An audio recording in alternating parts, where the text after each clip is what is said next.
Work is essential to who we are as humans. It's the way we shape the world around us, and honestly, work shapes us too. Work, essential for forming healthy relationships, building society, and safeguarding a person's physical and mental well-being. The church teaches that work is an essential part of every person's innate dignity.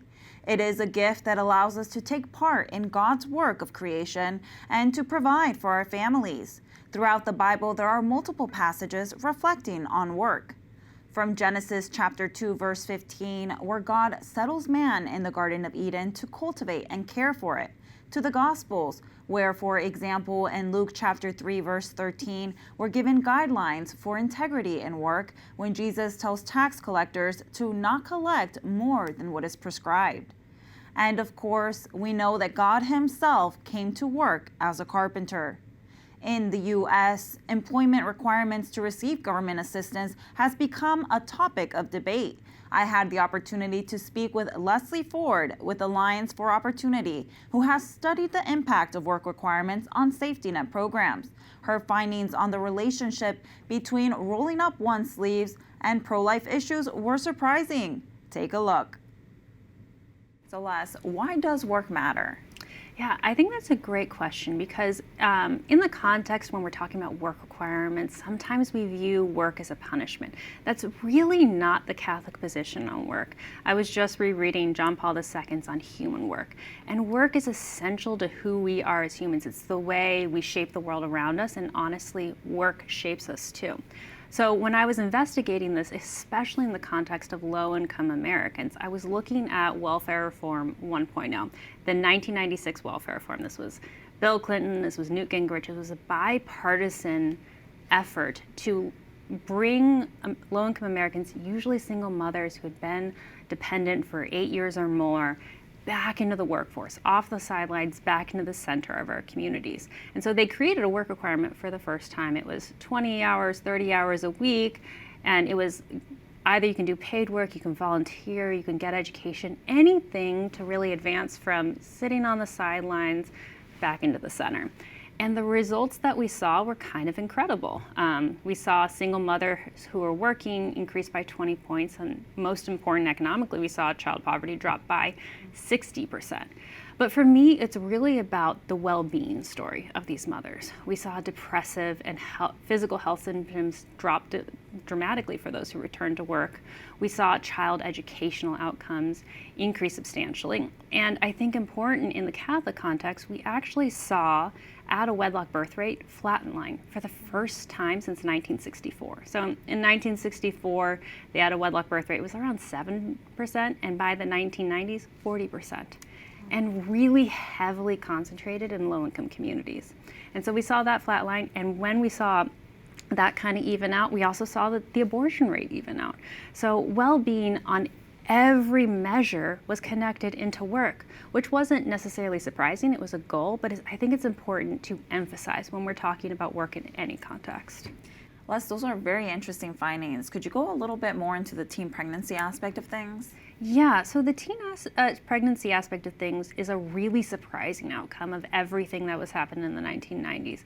And definitely a piece was, if you were pregnant as a teen, you would normally turn to cash benefits. And you might be dependent on those cash benefits for 8 or more years.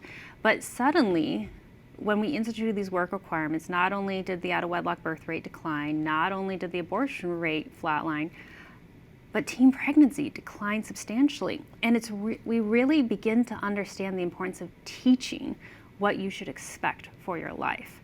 And so I want to shift slightly here because when you're college educated, you're constantly from a young age, you are taught the basic principles of graduate high school, even graduate college, get married, and then have children. We normally in social science, we call that the success sequence. You're not going to be poor, or you're going to have a 2 to 3% chance of being poor if you follow those steps. And what we discovered in the 1990s was those lessons weren't being taught to low-income children, which is why we see the discrepancy between college-educated women, fewer than 1 in 10 have a child out of wedlock, but for a woman who has a high school education, it's 66%, so much higher.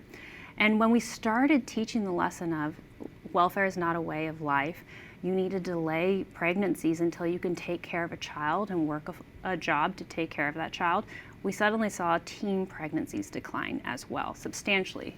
It is one of the unsung stories of the past 30 years, a real victory.